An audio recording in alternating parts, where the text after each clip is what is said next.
ଜାତିବାରୀର ଏ ବିଶାଳ ବେଳାଭୂମିରେ କନନମୟୀ କନନିକା ଗୁରୁ ଗମ୍ଭୀର ଛାବିଳ ସୁଜଳା ସୁଶଳା ସସ୍ୟଶ୍ୟାମଳ ମୋରି ଉତ୍କଳ ମାଟି ମୋରି ଆର୍ଯ୍ୟ ମାଟିର ଆଜିର ଏହି ପ୍ରବେଶ ପ୍ରାଙ୍ଗଣ ମୁଁ ରାଜଲକ୍ଷ୍ମୀ ମା ଏହି ପ୍ରତିନିଧିତ୍ୱ କରୁଛି ରାଷ୍ଟ୍ରୀୟ ଗ୍ରାମ ମଙ୍ଗଳ ଉଚ୍ଚ ବିଦ୍ୟାପୀଠର ଆଜିର ଏହି ଗୁରୁ ଦିବସର ସଭାପତି।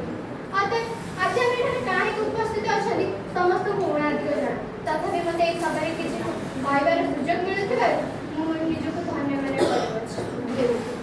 ଗୁ ହେଉଛି ଅନ୍ଧକାର, ରୁ ହେଉଛି ଆଲୋକ, ଗୁ ହେଉଛି ଅଜ୍ଞାନ, ରୁ ହେଉଛି ଜ୍ଞାନ।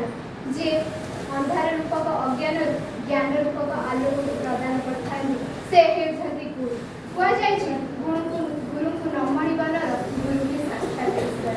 ଯଦି ଦୁଇଟି ପଥରକୁ ଘଷିବା ଦ୍ୱାରା ଗୋଟିଏ ନିଆଁ ଉତ୍ପନ୍ନ ହୋଇଥାଏ, ଠିକ୍ ସେମିତି ଗୋଟେ ପଥର ହେଇଥାନ୍ତି ଶିକ୍ଷକ ଏବଂ ଗୁରୁ ଏବଂ ଆଉ ଗୋଟେ ପଥର ହେଇଥାନ୍ତି ଶିଷ୍ୟ, ଯାହାକି ଦୁଇଟି ପଥରଙ୍କର ମିଳନ ବା ଶିଷ୍ୟ ଓ ଗୁରୁଙ୍କର ମିଳନରେ ନିଆଁ ରୂପକ ପ୍ରାପ୍ତ କରିଥାଏ ସେ ଶିଷ୍ୟ ସଫଳତା।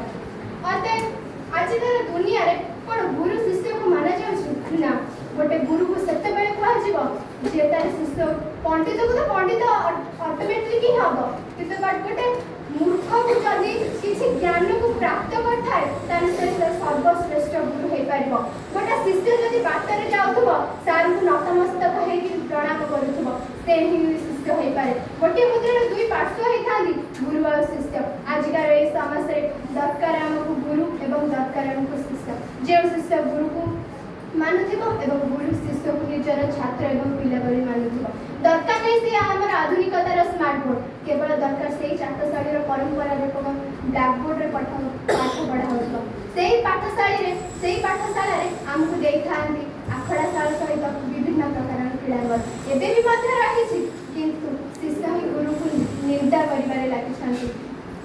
ଏତିକି ମୋର କହିବି। ଆଜିକାର ଏହି ସଭାରେ ଯିଏ ବି ଏଇଠି ଅଛନ୍ତି ତାକୁ ଏତିକି ମାତ୍ର ମୁଁ କହିବାକୁ ଚାହେଁ, ଗୁରୁକୁ କେବେ ନିନ୍ଦା କରନି, କାରଣ ଆଜି ଆମେ ଏଇଠି ଅଛନ୍ତି ଗୁରୁଙ୍କ ପାଇଁ, ଗୁରୁ ବି ଆଜି ଏଇଠି ଅଛନ୍ତି ଶିଷ୍ୟଙ୍କ ପାଇଁ। ଅର୍ଥାତ୍ ଯଦି ଗୁରୁ ଗୋଟେ ବାଟରେ ଶିଷ୍ୟ ଗୋଟେ ବାଟରେ ଯାଆନ୍ତି ତାହେଲେ କ'ଣ ଗୁରୁ ଶିଷ୍ୟର ସମ୍ପର୍କ ବିଷୟରେ ନଥିବ କି ଗୁରୁ କିଏ ଶିଷ୍ୟ କିଏ 50 ବର୍ଷ ପରେ ହିଁ ତାର ଜାଣି ପାରିବେନି କି ଗୁରୁ କିଏ ଶିଷ୍ୟ କିଏ। ଅର୍ଥାତ୍ ମୁଁ ଏତିକି କହିବି ଆଜିକାର ଏଇ ଉପସ୍ଥିତ ଛାତ୍ରଛାତ୍ରୀମାନେ ଏତିକି କହିବି କି ନିଜ ମନରୁ ଗୁରୁଙ୍କ ପ୍ରତି ସ୍ନେହ ଆଣ, ଶ୍ରଦ୍ଧା ଆଣ। ଗୁରୁ କି ନିଜ ଛାତ୍ରମାନଙ୍କୁ ପିଲା ଭଳି ଆଦର୍ଶ ଦେଉଛନ୍ତି, ଠିକ୍ ସେହିପରି ଗୁରୁ ଏବଂ ଶିଷ୍ୟକୁ ନିଜର ଗୋଟେ ବଣ୍ଡିଂ ଭଳିଆ ବାନ୍ଧିକି ରଖ। ଏଇ ମୋର ବକ୍ତବ୍ୟରେ କିଛି ତ୍ରୁଟି ଥିଲେ